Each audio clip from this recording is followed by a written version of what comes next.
Very good morning. നമ്മൾ after a long time Spiro YouTube ചാനലിൽ ചെറിയൊരു അനക്കം വന്നിരിക്കുകയാണ്.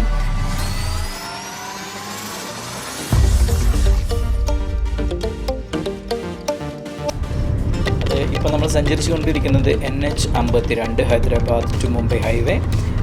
വയനാട്ടിൽ നിന്ന് തുടങ്ങിയ യാത്ര ബാംഗ്ലൂർ ത്രൂ ഹൈദരാബാദ് എത്തിയിരിക്കുകയാണ്. നമ്മളിവിടെ റിംഗ് റോഡിൽ ബസ് ഇറങ്ങിയിട്ട് അവിടെ നമ്മളൊരു ക്യാബ് വിളിച്ച് പോയിക്കൊണ്ടിരിക്കുകയാണ്.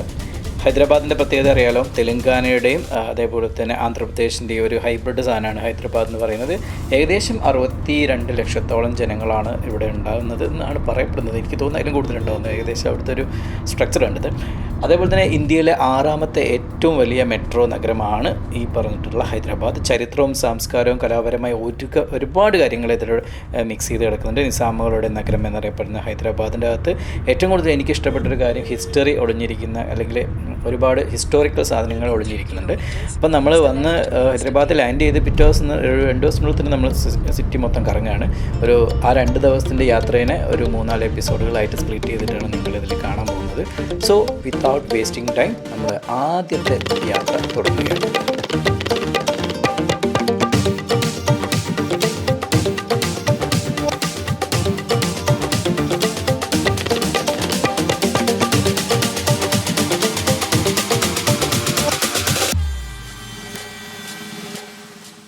നമ്മൾ രാവിലെ തന്നെ യാത്ര തുടങ്ങാൻ വേണ്ടി ഇറങ്ങി. അപ്പോഴാണ് ഓർത്ത് വണ്ടിയില്ലാന്ന്. അപ്പോൾ വണ്ടിക്ക് വേണ്ടി നമ്മൾ സ്ഥിരം ഉപയോഗിക്കുന്ന ഒരു സാധനമാണ് റോയൽ ബ്രദേഴ്സ്. അത് എങ്ങനെയാണ് അതിൻ്റെ നല്ലതാണോ ചീത്തയാണെന്ന് എനിക്കറിയില്ല. എനിക്കിതുവരെ പ്രത്യേകിച്ച് പ്രശ്നമൊന്നും ഉണ്ടായിട്ടില്ല.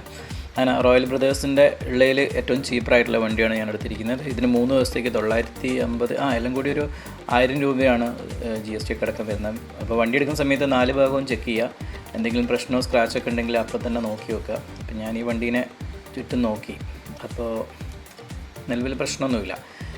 അപ്പോൾ ഏർലി മോർണിംഗ് അല്ലേ, ഗൂഗിൾ മാപ്പിൽ നമ്മൾ നല്ല കുറേ സ്ഥലങ്ങൾ ഓൾറെഡി ചാർട്ട് ചെയ്ത് വെച്ചിട്ടുണ്ട്. സമയം സേവിക്കുന്നതിന് വേണ്ടിയിട്ടും നല്ല സ്ഥലങ്ങളിൽ നിന്ന് ഒരു പ്രകൃതി ഭംഗിയിൽ നിന്ന് തന്നെ ഓപ്പണിംഗ് തുടങ്ങാമെന്ന് വിചാരിച്ചു. അപ്പോൾ അങ്ങനെ നേരെ നമ്മൾ ചെന്നിട്ടുള്ളത് ഒരു നല്ലൊരു തടാകത്തിൻ്റെ കരയിലേക്കാണ്. അവിടെ ചെന്നപ്പോൾ എനിക്ക് ആദ്യം എൻ്റെ മനസ്സിലുണ്ടായൊരു ഫീലിംഗ് ഇങ്ങനെയാണ്.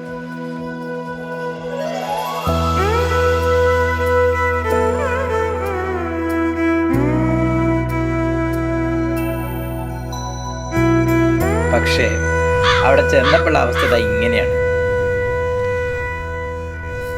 ഇത്രയും വൃത്തിയായിട്ടൊരു ടൂറിസ്റ്റ് സ്പോട്ട് എൻ്റെ ലൈഫിൽ കണ്ടിട്ടുണ്ടാവും. ഇതെന്താ ആക്രി സ്പോട്ടോ?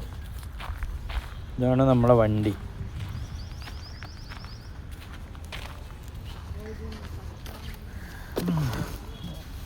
മാപ്പിൽ കണ്ട സ്ഥലമാണ്. നിങ്ങളിനി അമ്പലത്തിൽ പോകാൻ പഠിക്കണ്ട. അമ്പലം നിങ്ങളെ തരും. വിയറ്റ്നാം കോളനി എന്നൊക്കെ പറയുന്ന പോലെ ജേർണലിസ്റ്റ് കോളനി ഉണ്ടാവും.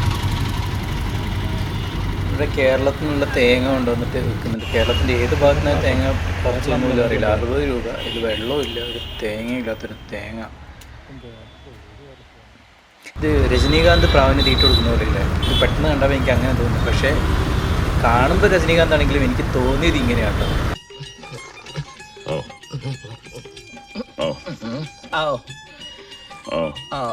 അപ്പോൾ ഇനിയുള്ള യാത്ര നേരെ കുത്തബ് ഷാഹി ടൂംസിലേക്ക് പോവാണ്. കാരണം ബാക്കി ഗൂഗിൾ മാപ്പ് കാണിക്കുന്ന ഒരു സ്ഥലവും നിലവിലില്ല.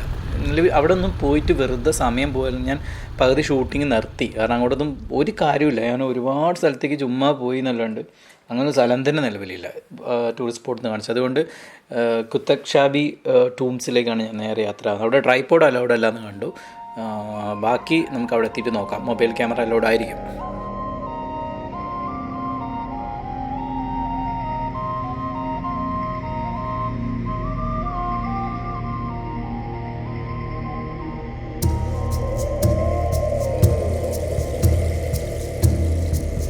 ചരിത്രമുറങ്ങുന്ന ഹൈദരാബാദിൻ്റെ മണ്ണിലേക്ക് നമ്മൾ ഇറങ്ങിയപ്പോൾ ആദ്യം തന്നെ നമ്മൾ പോയിരിക്കുന്നത് ശവകുടീരങ്ങളിലേക്കാണ്.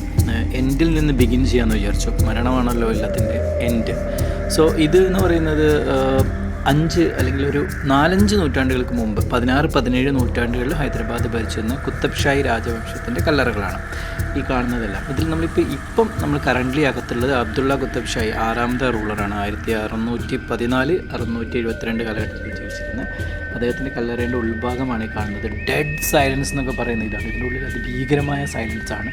ഈ പ്രാവുകൾ പറക്കുന്ന ആ ഒരു ശബ്ദം ഒഴികെ പിന്നെ കംപ്ലീറ്റ് നിശബ്ദമാണ്. ഇപ്പോൾ വന്ന ആൾക്കാർ കുറച്ച് സൗണ്ട് ഉണ്ടാക്കുന്നതാണ് കേൾക്കുന്നത്. ആ മുകളിലുള്ള ഡിസൈൻ കണ്ടില്ലേ, സൂം ചെയ്യാനുള്ള ഫെസിലിറ്റി ഉള്ള നന്നായി. അത് ഓരോന്നിൻ്റെയും ഡീറ്റെയിൽസ് എൻ്റയർലി ഡിഫറെൻ്റ് ആണ്. ഞാൻ പരമാവധി പോകുന്ന സ്ഥലത്തുള്ളതൊക്കെ ഞാൻ ക്യാപ്ചർ ചെയ്യുന്നുണ്ട്. പിന്നെ ഇതിലേക്ക് പുറത്തേക്ക് ഇറങ്ങുന്ന സമയത്താണെങ്കിൽ ഇവിടെയൊക്കെ എന്തോ മിറർ അല്ലെങ്കിൽ എന്തെങ്കിലും ഒരു ഇമേജസോ വാല്യുബിൾ ആയിട്ടുള്ള എന്തെങ്കിലും ഉണ്ടായിരിക്കണം. അതൊക്കെ പിന്നീട് നഷ്ടപ്പെട്ടതായിരിക്കാം, എൻ്റെ അസംഷനാണ്. ഇവിടെ അതേപോലെ ഒരു വഴി കാണുന്നുണ്ട്, അപ്പുറത്ത് ആ വഴിയില്ല. മേ ബി ഇത് എന്താ അറിയില്ല, ഒരു ഇടുങ്ങിയ സ്പേസ്. ഞാൻ ജസ്റ്റ് ഒന്ന് കയറി നോക്കാം. ഇതെന്ത് ഗുഹയോ? ഇതിവിടെ എൻഡായി. ഇത് ഇത്രയേ ഉള്ളൂ. അപ്പോൾ ജസ്റ്റ് പുറത്തേക്ക് തന്നെ വരാം. അപ്പോൾ ഇതിൻ്റെ ഒരു ആർക്കിടെക്ചർ എന്ന് പറയുന്ന ഒരു പ്രത്യേക രീതിയിലാണ്. ഒന്ന് ഇൻഡോ പേർഷ്യൻ സിസ്റ്റത്തിലാണ് ഒരു രീതി. പിന്നെ അതേപോലെ ടെമ്പിൾ സ്റ്റൈലിലും അവർ കുറേ കാര്യങ്ങൾ അഡാപ്റ്റ് ചെയ്തിട്ടുണ്ട്. അത് വരുന്ന സ്ഥലങ്ങളിൽ നോക്കിയാൽ കാണാം. അപ്പോൾ ഈവൻ ഇതേ ഒരു സ്റ്റൈൽ തന്നെയാണല്ലോ നമുക്ക് ചാർമിനാറിലൊക്കെ കാണുന്നത്. അപ്പോൾ ഇതൊക്കെ ഒരേ ആൾ തന്നെയാണ് കേട്ടോ, ഒരേ രാജവംശത്തിൻ്റെ കീഴിൽ വരുന്നതാണ്. അപ്പോൾ ഇതിൻ്റെ ഒരു സ്ട്രക്ചർ നോക്കിക്കോ. ഇത് കാണുമ്പോൾ ഒരേപോലെയാണെങ്കിലും എൻ്റയർലി ഡിഫറെൻ്റ് ആണ്. ഓരോന്നും ഒന്നിൽ നിന്നും വ്യത്യസ്തമായിട്ടാണ് ഉണ്ടാക്കിയിട്ടുള്ളത്. ഇത് പുറമേ എന്നുള്ളൊരു വ്യൂ ആണ്. ഈ വ്യൂവിൽ ഞാനിതിനൊന്ന് എക്സ്പ്ലെയിൻ ചെയ്തിട്ട് ഇത് എങ്ങനെയാണുള്ളതെന്ന് ജസ്റ്റ് നമ്മളൊന്ന് പോസ് ചെയ്യുകയാണെങ്കിൽ ഇത് നമുക്ക് 1 by 1 ആയിട്ട് ബ്രേക്ക് ചെയ്യാം. അതിൻ്റെ ഏറ്റവും മുകൾ ഭാഗത്ത് കാണുന്ന സാധനത്തിന് നമ്മൾ ഫിനാൽ എന്നാണ് പറയാം, ഫിനാൽ. അതേപോലെ ബബിൾ ഡോമാണ്, ആ ഉരുണ്ടിട്ടുള്ള ബൾബ് ഡോമാണ്, ബൾബ് പോലെയുള്ള ഒരു സ്പേസ് കാണുന്നത്. പിന്നെ ഒരു ഡെക്കറേറ്റഡ് ആയിട്ടുള്ള പാരപ്പറ്റ് ഉണ്ട്, അതിൽ നമുക്ക് നടക്കാൻ വേണ്ടി പറ്റും. മീൻസ് വരുന്ന ആൾക്കാർക്ക് നടക്കാനല്ല, അവർക്ക് അതിന് അങ്ങനൊരു സ്പേസ് അവിടെ ഉണ്ട്. അന്ന് ഒരു പക്ഷേ അത് ക്ലീനിങ്ങിനോ അതിന് നമ്മൾ കയറണമെങ്കിലൊക്കെ അത് ഉപയോഗപ്രദമായേക്കാം. പിന്നെ വരുന്നത് ശേഷം സെനറ്റോപാ ചേംബർ, അതിൻ്റെ ഒരു ചേംബറും പിന്നെ മിനാരംസ് ഉണ്ടാവും സൈഡിലായിട്ട്. പിന്നെ റൈസ് പ്ലിന്ത് എന്ന് പറഞ്ഞൊരു സാധനമുണ്ട്. റൈസ് പ്ലിന്ത് എന്ന് പറഞ്ഞു കഴിഞ്ഞാൽ അതിന് തറയിൽ നിന്ന് ഉയർത്തി വെച്ചിട്ടുള്ള ആ ഒരു എലിവേറ്റഡ് സംഭവം. നമ്മളെ ഒരാളെയും കാട്ടി ഉയരമൊക്കെ ഉണ്ട് ചിലതിന് നമ്മളെ ഉയരമുണ്ട്, ചിലപ്പോൾ അതിലും കൂടുതൽ ഉയരമുള്ളതുമുണ്ട്. പിന്നെ വരുന്നത് മെയിൻ ഗ്രേവ് യാർഡാണ്. അതിൻ്റെ ഉള്ളിലായിട്ടുള്ളതാണ്. നമുക്ക് പുറമെ കാണുന്ന സാധനം അല്ലാണ്ട് അതിൻ്റെ ഉള്ളിലോട്ടായിട്ടാണ് അത് ഉണ്ടാവുക. ടോട്ടൽ ഇങ്ങനെ 7 ഇതിലാണ് അതിനെ സ്പ്ലിറ്റ് ചെയ്ത്. ഈ റൈസ്ഡ് പ്ലിന്ത് തന്നെ എനിക്ക് തോന്നുന്നത് ഇവിടുത്തെ ഇതിൻ്റെ ഉണ്ടാക്കുന്ന ഹിസ്റ്ററീസിൻ്റെ ഫോട്ടോസ് ഉണ്ട്. അതിൻ്റെ ഉള്ളിലേക്ക് നമ്മൾ പോകുന്നുണ്ട്.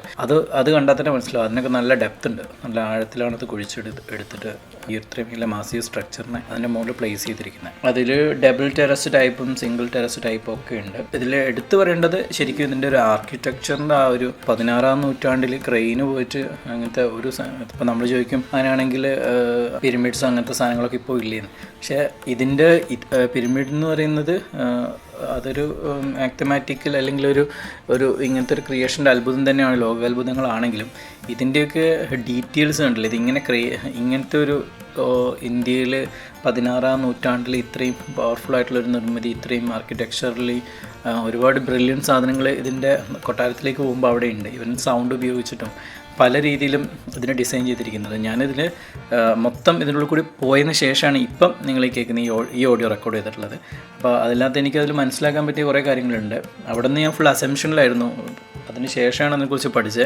സാധാരണ നമ്മളൊരു സ്ഥലത്തേക്ക് പോകുമ്പോൾ നമ്മൾ ആദ്യം ആ ഏരിയനെ കുറിച്ച് പഠിച്ചിട്ട് വേണം പോകാൻ. ഇത് ഒരു അൺപ്രഡിക്റ്റഡ്, ഞാൻ ഇങ്ങനൊരു യാത്രയെ ഉദ്ദേശിച്ചിട്ടില്ല ഇങ്ങോട്ട് പോകാൻ. പെട്ടെന്ന് നമ്മൾ നിലവിലുള്ള മൊത്തം യാത്രകളും ഫെയിലായപ്പം ഒരു ഇങ്ങോട്ട് പോയിന്നേ ഉള്ളൂ. അതുകൊണ്ടാണ് ഇതിനെക്കുറിച്ച് ഇൻ ഡീറ്റെയിൽ കാര്യങ്ങൾ അവിടെ എത്തിയിട്ട് കണ്ട് മനസ്സിലാക്കുക. അതും വേറൊരു എക്സ്പീരിയൻസ് ആയിട്ട് എനിക്ക് തോന്നി.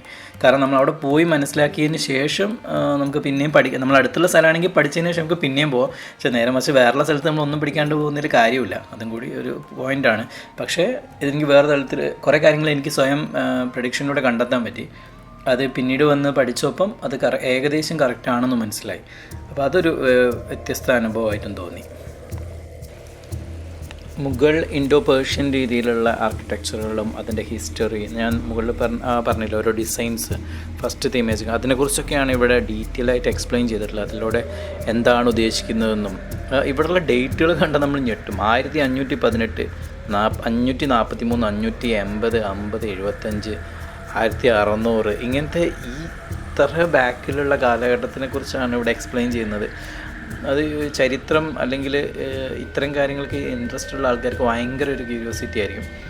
എനിക്ക് ഏറ്റവും കൂടുതൽ ഇൻട്രസ്റ്റ് ഉള്ള കാര്യങ്ങളെപ്പെട്ടാണ് ഈ രാജാക്കന്മാരെക്കുറിച്ചും. സ്കൂളിൽ പഠിക്കുന്ന സമയത്ത് തീരെ താല്പര്യമില്ലാത്ത ഏക സബ്ജക്റ്റായിരുന്നു സോഷ്യൽ. അതിൻ്റെ റീസൺ നമ്മൾ ഒരുപക്ഷെ നമ്മൾ പഠിച്ച രീതിയായിരിക്കാം, നമ്മുടെ സിസ്റ്റത്തിൻ്റെ പ്രശ്നമായിരിക്കാം.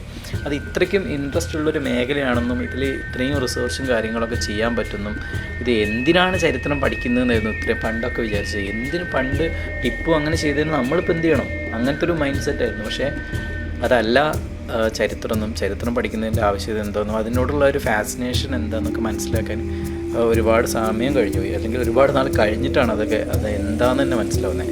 ഈവൻ സയൻസ് ആണെങ്കിൽ തന്നെ സയൻസിനോടുള്ള ഒരു ക്യൂരിയോസിറ്റി നമ്മൾ കൂടുതലായിട്ടും സയൻസിലേക്ക് പോകുന്നത് പഠനം കഴിഞ്ഞതിന് ശേഷമാണ്. അതുവരെയുള്ള ജുഗാഡ് സയൻസ് അത്